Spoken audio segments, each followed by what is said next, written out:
அனைவருக்கும் வணக்கம். கடந்த வீடியோவில் ரொம்ப சுருக்கமாக பார்த்துருந்தோம். பாஸ்போர்ட்னா என்ன, விசானா என்ன அப்படின்னு சொல்லிட்டு. கடந்த வீடியோவில் சொல்லியிருந்தேன், பல வருத்தங்களுக்கு மத்தியில் நியூ டெல்லி வந்து வேலை முடிஞ்சுது அப்படின்னு சொல்லிட்டு.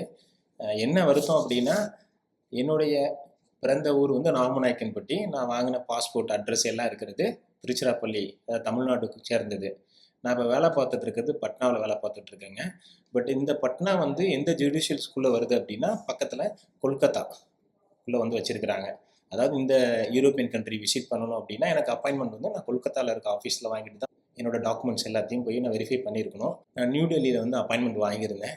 ஸோ அதனால் அவங்க என்ன சொன்னாங்க அப்படின்னா, இந்த ஜுடிஷியலுக்குள்ளே வரல, ரெண்டாவது உங்களுடைய அட்ரஸ் எல்லாமே சவுத் சைடில் இருக்குது அப்படிங்கிறது ரொம்ப சஸ்பீஷியஸாக இருக்குது அப்படிங்கிற மாதிரி அவங்க ரொம்ப யோசனை பண்ணிட்டு தான் டாக்குமெண்ட்ஸ் வெரிஃபை பண்ணாங்க. ஸோ அதனால தான் பல சிரமங்களுக்கு மத்தியில் முடிஞ்சுது அப்படின்னு நான் சொன்னேன். பட் என்னையுமே வந்து நம்ம ஒரு எஜுகேஷன் பர்பஸ்க்கு போகிறோம். நம்மளுடைய அந்த ஹோஸ்ட் இன்ஸ்டியூஷன் நம்மளை யார் இன்வைட் பண்ணியிருக்கிறாங்க, எந்த இன்ஸ்டியூஷனுக்கு நம்ம போகிறோம், என்ன ஒர்க்குக்காக போகிறோம் அப்படிங்கிறதுல ரொம்ப தெளிவான கடிதம் நம்மள்ட்ட இருந்துச்சு அப்படின்னா உங்களுடைய விசாவை எப்பயுமே ஸ்டாப் பண்ண மாட்டாங்க. அந்த இது ரொம்ப முக்கியம். நம்மளை வந்து இன்வைட் பண்ணக்கூடிய இன்ஸ்டியூஷன் வந்து ஒரு இன்டர்நேஷ்னல் இன்ஸ்டியூஷன், ரெகக்னைஸ்ட் இன்ஸ்டியூஷனாக இருந்தது அப்படின்னா கம்பல்சரி உங்களுக்கு விசா கிடைச்சிரும். இந்த வீடியோவில் ரொம்ப விரிவாக அதை பற்றி என்னென்னு தெரிஞ்சுக்கலாம்.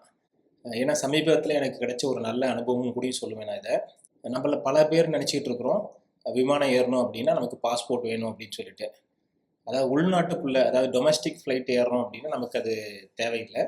வெளிநாட்டுக்கு போகணும், அதாவது இன்டர்நேஷ்னல் ஃப்ளைட் நம்ம ஏறோம்னா கண்டிப்பாக நமக்கு பாஸ்போர்ட் தேவை. சரி, உள்நாட்டு பயணம் போகும்போது என்ன மாதிரியான டாக்குமெண்ட் நம்ம எடுத்துகிட்டு போகணும்? ரொம்ப சிம்பிளுங்க. நீங்கள் டிக்கெட் புக் பண்ணியிருக்கணும். இப்போ நீங்கள் ஒரு சென்னையில் இருக்கிறீங்க, சென்னையிலேருந்து டெல்லி போகணும்னு நினைக்கிறீங்க, இல்லை சென்னையிலேருந்து ஹைதராபாத் போகணும்னு நினைக்கிறீங்க, இல்லை மும்பை போகணும்னு நினைக்கிறீங்க அப்படின்னா உங்கள் கையில் உங்களுடைய ஆதார் கார்டு இருந்தால் போதுமானது. ஸோ அந்த ஆதார் கார்டில் இருக்கக்கூடிய அந்த உங்களுடைய ஸ்பெல்லிங், அந்த எழுத்துக்கள் வந்து ஆங்கிலத்தில் ரொம்ப தெளிவாக இருக்கணும். அதே நேரம் அதே ஸ்பெல்லிங் தான் வந்து உங்களுடைய டிக்கெட்லேயே இருக்கணும். ஏன்னா சில நேரங்களில் நம்ம ஆதாரில் நேம் சிலது இருக்கும், நம்மளுடைய புக் பண்ண டிக்கெட்டில் சில மாதிரி இருந்துச்சு அப்படின்னா செக்யூரிட்டி கேட்டில் வந்து உங்களை அலோவ் பண்ண மாட்டாங்க.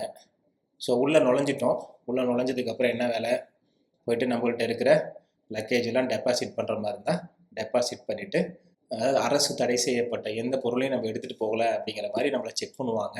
செக் பண்ணி முடிச்சதுக்கப்புறம் நம்மளுடைய கேட்டில் போய் உட்காந்துக்க வேண்டியதான். இந்த வீடியோவோட பர்பஸ் என்னன்னு நினச்சிங்கன்னா, முதல் முறையாக விமானத்தில் ஏறணும்னு நினைக்கிறீங்க இல்லைங்களா, விமானத்தில் ஏறணும்னு திட்டமிட்டுருக்கீங்களா, அவங்களுக்கான வீடியோவாக தான் இருக்கும். பலமுறை நீங்கள் விமானத்தில் பயணிக்கிற ஆளாக இருந்தால் இது பெரிய அளவுக்கு உங்களுக்கு பயனுள்ளதாக இருக்காது. ஸோ இந்த உள்நாட்டு பயணங்கிறது இவ்வளோ தாங்க. ஸோ இப்போ வெளிநாட்டு பயணத்தை பற்றி பேசுவோங்களா, அதுக்கு கம்பல்சரி நமக்கு பாஸ்போர்ட்டு வேணுங்க. சரி, பாஸ்போர்ட்டு அப்படின்னா என்னென்னு கேட்குறீங்களா, நம்ம ட்ராவல் பண்ணுறதுக்கு எடுத்துக்கிட்டு போகக்கூடிய ஒரு அத்தாச்சி. இப்போ எப்படி ஆதாரம் சொன்னேன் இல்லைங்களா உள்நாட்டில், அது மாதிரி இது என்னோடய பாஸ்போர்ட்டு. பாஸ்போர்ட்டில் மொத்தம் ஒரு 4 கேட்டகரி இருக்குது. ஸோ ப்ளூ கலர் அப்படின்னு சொல்லுவாங்க. ப்ளூ கலர் வந்து நம்ம பப்ளிக் எல்லாருமே வாங்கலாம். ஒயிட் அண்ட் மெரூன் கலர் வந்து அஃபீஷியல்ஸ்க்கு. ஸோ அதில் சீனியர் அஃபீஷியல்ஸ் மெரூன் கலர் வச்சுருப்பாங்க. ஒயிட்டுங்கிறது அஃபீஷியல் ஒர்க்காக அயல்நாட்டுக்கு போகிறவங்க பயன்படுத்தக்கூடியது ஒயிட் கலர் பாஸ்போர்ட்டு.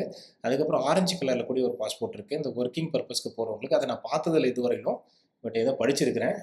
ஸோ நீங்கள் எங்கேயாவது பார்த்துருந்தீங்க இல்லை அதை வச்சுருந்தீங்க அப்படின்னா நம்ம கமெண்டில் கூட போட்டு விடுங்க, மற்றவங்களுக்கு பயனுள்ளதாக இருக்கும். இதில் வந்து நம்ம இந்த பக்கங்களை பொறுத்து நம்ம எப்படி நமக்கு அடிக்கடி நம்ம பயணிக்கிறதா இருந்தால் அதிக பக்கங்கள் உள்ள பாஸ்போர்ட் வச்சுக்கலாம், புத்தகம் வாங்கிக்கலாம். இல்லை வந்து எப்பயாவது ரேராக போகிறோம் அப்படின்னா, ஏன்னா 10 வருஷம் வேலிடிட்டி இருக்கிற மாதிரி கொடுப்பாங்க. உங்களுக்கு தகுந்த மாதிரி நீங்கள் உங்களுக்கு பாஸ்போர்ட் வாங்கிக்கலாம். பாஸ்போர்ட்டை எப்படி நம்ம வாங்குறது, அது ரொம்ப முக்கியம் இல்லைங்களா. நீங்கள் இதுவரையிலும் பாஸ்போர்ட்டு அப்ளை பண்ணி வாங்காமல் இருந்தீங்க அப்படின்னா, அஃபிஷியலாக இருக்கக்கூடிய அந்த பாஸ்போர்ட் சேவை போர்ட்டலில் போய்ட்டு உங்களுடைய ஐடி ப்ரூஃபு, அதுக்கப்புறம் அட்ரஸ்ஸு, டேட் ஆஃப் பர்த், இது 3 ரொம்ப முக்கியமானது. ஸோ இதை 3ஐயும் நீங்கள் கொடுத்தீங்க அப்படின்னா உங்களுக்கு அப்பாயின்மெண்ட்டு கொடுப்பாங்க. ஸோ இதனுடைய ஒரிஜினல் சர்டிஃபிகேட் எடுத்துகிட்டு போயிட்டு ஒன்ஸ் அவங்கள்ட்ட காட்டினதுக்கப்புறம் பாஸ்போர்ட் ஆஃபீஸ்லேருந்து உங்கள் நியரஸ்ட்டில் இருக்கக்கூடிய போலீஸ் ஸ்டேஷன் வெரிஃபிகேஷனுக்கு வரும். ஸோ அங்கே போலீஸ் ஸ்டேஷன்லேருந்து உங்களுக்கு ஃபோன் பண்ணுவாங்க. நீங்கள் நேரில் போயிட்டு நீங்கள் இந்த ஊரில் வச்சுக்கிட்டு இருக்கீங்க அப்படிங்கிற பர்டிகுலர்ஸ் எல்லாம் சொன்னதுக்கப்புறம் போலீஸ் ஸ்டேஷன்லேருந்து வெரிஃபைடு அப்படிங்கிற இன்ஃபர்மேஷனை பாஸ்போர்ட் ஆஃபீஸ்க்கு சொல்லுவாங்க. சொன்னதுக்கப்புறம் அவங்க உங்களுடைய அட்ரஸ்க்கு பாஸ்போர்ட்டை போஸ்ட் பண்ணுவாங்க. பாஸ்போர்ட் வந்ததுக்கப்புறம் அதை வாங்கணும் அப்படின்னா நீங்கள் தான் கையில் வாங்க முடியும். நீங்கள் வெளியூரில் இருந்தாலும் நீங்கள் எப்போ ஊருக்கு போகிறீங்களோ அப்போ தான் வாங்க முடியுங்க. இல்லாட்டி அந்த போஸ்டல் மேன் வந்து ரிட்டன் பாஸ்போர்ட் ஆஃபீஸ்க்கு அனுப்பிடுவார். அதனால் நீங்கள் எப்போ அவைலபிலிட்டியாக ஊரில் இருக்கிறீங்களோ அந்த டைம் பார்த்து இந்த பாஸ்போர்ட்டுக்கு அப்ளை பண்ணுங்கள். ஏன்னா நான் என்னுடைய லைஃப்பில் வந்து ஃபேஸ் பண்ணேன் அந்த ப்ராப்ளத்தை, அதனால தான் அந்த விஷயத்த சொல்கிறேன் உங்கள்கிட்ட குறிப்பிட்டு. ஸோ இப்போ பாஸ்போர்ட்டு நம்ம கைக்கு வந்துருச்சு. பாஸ்போர்ட்டில் பார்த்தீங்கன்னா இதுதாங்க பாஸ்போர்ட், இப்படி தான் இருக்கும். எனக்கு ஆரம்பத்தில் பாஸ்போர்ட்டுக்கு விசாவுக்கு இருக்கிற டிஃப்ரெண்ட்டு சுத்தமாக தெரியாதுங்க. ஸோ பாஸ்போர்ட்டுங்கிறது இப்போ தெரிஞ்சுக்கிட்டேன். ஸோ இதுதான் பாஸ்போர்ட். இப்போ புதுசாக சொல்கிறாங்க இந்த இடத்துல இந்த எட்ஜ் ஆஃப் த இது இருக்கு இல்லைங்களா, ஃப்ரண்ட் சைடு இங்கே ஏதோ சிப்பு மாதிரி ஒன்று அட்டாச் பண்ணி கொடுக்குற மாதிரி கேள்விப்பட்டேன், இப்போ ரீசெண்டாக வரக்கூடியது. ஸோ இதுதான் இப்படி தான் இருக்கும். ஸோ இது ப்ளூ கலர் பாஸ்போர்ட்டு. பாஸ்போர்ட்டுக்குள்ளே என்ன இருக்குன்னா எம்டி பேஜஸ் கொடுத்துருப்பாங்க. அதுக்கப்புறம் எம்டி பேஜஸ் இருக்கும். இந்த இது இருக்கு இல்லைங்களா, ஸோ நம்ம ஃபோட்டோவோட நம்ம பர்டிகுலர் கொடுத்துருப்பாங்க. ஸோ சுமார் நம்ம எத்தனை பேஜ் வேணும்னு கேட்குறோமோ அதுக்கு தகுந்த மாதிரி கொடுத்துட்டு நம்மளுடைய அந்த அட்ரஸ் வந்து பேக் சைடில் கொடுத்துருப்பாங்க. ஸோ ஃப்ரண்ட் அண்ட் பேக்கில் உங்களுக்கு இது வந்து ஆக்சுவலி நான் இது பழைய பாஸ்போர்ட்டு இன்னும் கொஞ்சம் மெர்ச் பண்ணியிருக்கு. பிகாஸ் இந்த ரீசெண்டாக விசா வாங்குறதுக்காக அனுப்பியிருந்தேன். ஸோ அதனால் பின் பண்ணியிருக்காங்க. இல்லாட்டி வந்து இந்த ஒரு சிங்கிள் புக் மட்டும் இருக்கும். சரிங்களா. ஸோ விசாங்கிறதுக்கு நான் முதல்ல சொல்லிடுறேன். விசா அப்படின்னு வச்சுக்கோங்களேன், நம்ம ஒரு நாட்டுக்கு ஆல்ரெடி நான் போன ஒரு வீடியோவில் கூட சொல்லியிருந்த விஷயம் தான். நம்மளுடைய இந்த ரேஷன் கார்டை கம்பேர் பண்ணி சொல்லியிருந்தேன்.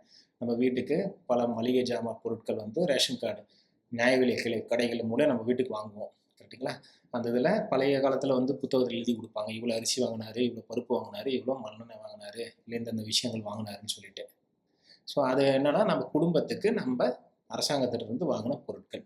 ஸோ அது மாதிரி ஒரு இந்தியன் அயல்நாட்டுக்கு பயணிக்கிறோம் அப்படின்னா எந்தெந்த நாட்டுக்கு போகணும் அப்படிங்கிறத மானிட்டர் பண்ணுற மாதிரியான விஷயம் தான் இந்த பாஸ்போர்ட்டு. சரிங்களா. ஸோ இதில் இருக்கக்கூடிய இந்த விசாவுக்கு அப்ளை பண்ணும்போது என்ன பண்ணணும், நம்ம என்ன பர்பஸ்க்கு போக போகிறோம் அயல்நாட்டுக்கு, ஸோ அங்கே போய் எங்கே தங்க போகிறோம் அப்படிங்கிறது ரொம்ப முக்கியம். அப்புறம் எவ்வளோ நாளே அங்கே தங்குவோம் அப்படிங்கிறதையும் நம்ம மென்ஷன் பண்ணி கொடுக்கணும். அதுக்கப்புறம் பார்த்திங்கன்னா மெடிக்கல் இன்சூரன்ஸ் இருக்கணும். இதை தவிர்த்து ஷார்ட் பீரியட் டைமில் நம்ம போகிறோம் அப்படின்னா போய் வரதுக்கான அந்த round trip flight ticket book ஆகிருக்கணும். இல்லை ஒரு லாங் டைமாக இருந்ததுன்னா போகிறதுக்குரிய ஃப்ளைட் வந்து கொடுக்கணும். விசாவுக்கு அப்ளை பண்ணக்கூடிய எல்லா டாக்குமெண்ட்டும் உங்கள்கிட்ட இருக்குது அப்படின்னா நீங்கள் அடுத்து அப்பாயின்மெண்ட் வாங்கணும் அந்த எம்பசியில். ஸோ உங்களுடைய டாக்குமெண்ட்ஸ் எல்லாத்தையும் ஆன்லைனில் அப்லோட் பண்ணிவிட்டு ஒரு டேட் அப்பாயின்மெண்ட் வாங்கினதுக்கப்புறம் நீங்கள் நேரில் போயிட்டு எல்லா டாக்குமெண்ட்ஸோடைய ஒரிஜினல் எடுத்துகிட்டு போகணும்.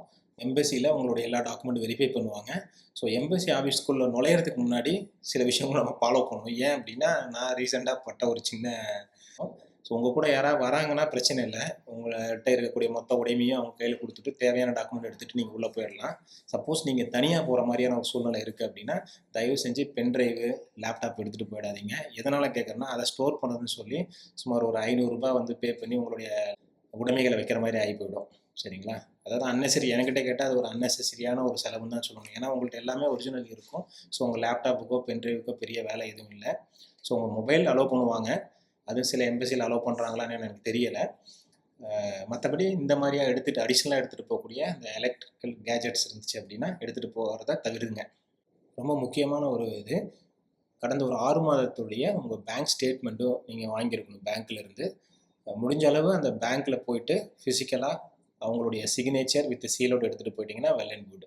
ஸோ எதுக்காக அந்த பேங்க் ஸ்டேட்மெண்ட் அப்படின்னா உங்கள்கிட்ட போதிய அளவுக்கு பணம் இருக்குது, நீங்கள் அந்த நாட்டுக்குள்ளே போய் உங்களால் அந்த இருக்கக்கூடிய அந்த ஒரு 10 நாளோ 20 நாளோ இல்லை 5 மாதமோ உங்களால் சர்வே பண்ணுறதுக்கு ஃபினான்ஷியல் டிஃபிஷியன்சி பிரச்சனைகள் எதுவும் வராது அப்படிங்கிறதுக்கான ஒரு ப்ரூஃப் தான் அது.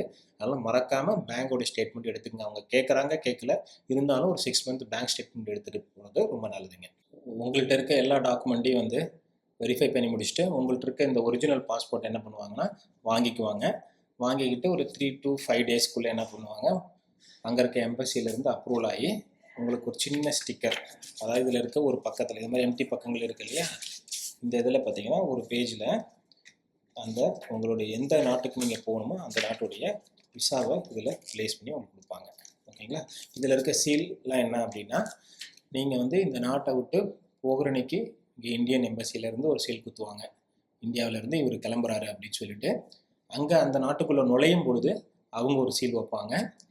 அதே மாதிரி அந்த நாட்டில் வந்து இப்போ உங்கள் போன ஒர்க்கு முடிச்சதுக்கப்புறம் ரிட்டன் கிளம்புவீங்க இல்லையா, அப்போ வந்து உங்கள் பாஸ்போர்ட்டில் ஒரு சீல் வைப்பாங்க, அந்த நாட்டை விட்டு நீங்கள் வெளியேறீங்க அப்படிங்கிறது. மீண்டும் இங்கே இந்தியாவுக்குள்ளே நுழையும் பொழுது உங்களுக்கு ஒரு சீல் வைப்பாங்க உங்கள் பாஸ்போர்ட்டில், அந்த பாஸ்போர்ட் வந்து இந்தியாவுக்குள்ளே வந்துட்டார் அப்படிங்கிறத டினோட் பண்ணோம். சொல்லப்போனால் அந்த சீல்லே கூடயும் ஃப்ளைட்டு பறக்கிற மாதிரி இருக்கும், ரிட்டன் உள்ளே நுழையிற மாதிரி இருக்கும். இந்த ப்ராசஸ் தான் வந்து இமிக்ரேஷன் அப்படின்னு சொல்லுவாங்க. இன்னொன்று கூட இது வந்து ஃபிசிக்கலாக நம்ம வந்து வாங்கக்கூடிய விசான்னு சொல்கிறது. இன்னொன்று விசான்னு சொல்லுவாங்க. அது என்னென்னா எலக்ட்ரானிக் விசா. உங்களுடைய அந்த பாஸ்போர்ட் டீட்டெயிலு ப்ளஸ் என்ன பர்பஸ்க்கு போகிறீங்க எல்லா டாக்குமெண்ட்டையும் நீங்கள் வந்து ஸ்கேன் பண்ணி நீங்கள் அப்லோட் பண்ணணும். அவங்க அதை ப்ராப்பராக வெரிஃபை பண்ணிவிட்டு உங்களுக்கு டிஜிட்டலில் கொடுத்துருவாங்க விசா. ஸோ அதை நீங்கள் கையோட இந்த பாஸ்போர்ட்டை எடுத்துக்கிட்டு அந்த விசாவை எடுத்துகிட்டு போகணும். ஒருவேளை அந்த விசா மட்டும் எடுத்துகிட்டு போய் இந்த பாஸ்போர்ட் எடுத்துகிட்டு போகாமல் போயிட்டீங்க அப்படின்னா உங்களை அலோவ் பண்ண மாட்டாங்க. கம்பல்சரி இந்த பாஸ்போர்ட் வந்து உங்கள் கையில் எப்பயுமே இருக்கணும். அதே மாதிரி அயல்நாட்டில் நீங்கள் சில இடங்களுக்கு போகிறீங்க, சில ரொம்ப தூரம் சிட்டியை விட்டு தாண்டி போகிறீங்க அப்படின்னா எப்பயுமே சொல்லப்போனால் சிட்டியை விட்டு தாண்டுறோம் தாண்டலை அது ரெண்டாவது, இந்த பாஸ்போர்ட்டும் உங்கள் பாக்கெட்டில் இருக்கிறது உங்களை பாதுகாக்குவாங்க. ஏதாவது ஒரு கிரைம் ஆக்டிவிட்டீஸ் நடந்ததுன்னு வச்சுக்கோங்களேன், திடீர்னு அங்கே இருக்கவங்க எல்லாத்தையும் கூப்பிட்டு மொத்தமாக பிடிச்சி உட்கார வச்சாலும் வச்சுருவாங்க. அந்த மாதிரி சூழ்நிலையில் நீங்கள் இந்த பர்பஸ்க்கு வந்திருக்கிறேன், இந்த வேலையை அங்கே இருக்கிறேன் அப்படிங்கிறத காட்டக்கூடியது இந்த பாஸ்போர்ட்டு தான்.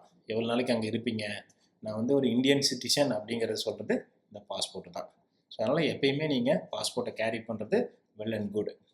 இந்த விஷயத்த வந்து இன்றைய நாளில் ஏன் பேசலாம்னு நினச்சேன்னா, அன்றைக்கி ட்ரெயினில் ட்ராவல் பண்ணிகிட்டு இருக்கும்போது உங்கள்கிட்ட சொல்லியிருந்தேன் ரொம்ப ஷார்ட் அண்ட் ஸ்வீட்டாக. ஸோ அதை பற்றி கொஞ்சம் எலாபரேட்டாக போட்டால் நல்லாயிருக்கும் அப்படிங்கிறதுனால தான் இந்த வீடியோ. ஸோ ஓரளவுக்கு உங்களுக்கு வந்து பாஸ்போர்ட்னா என்ன, விசானா என்ன அப்படிங்கிற டிஃப்ரென்ஸ் தெரிஞ்சிருக்குன்னு நினைக்கிறேன்.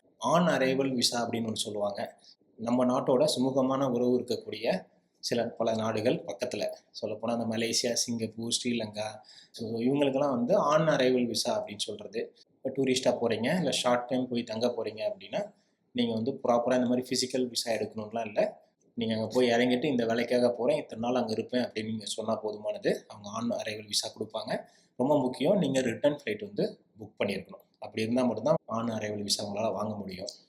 இது போன்ற பயனுள்ள தகவல்கள், அதை தவிர்த்து என்னுடைய வாழ்க்கையில் நடக்கக்கூடிய அனுபவங்களும் உங்கள்கிட்ட பகிர்ந்துக்குவேன்னு சொல்லியிருந்தேன்.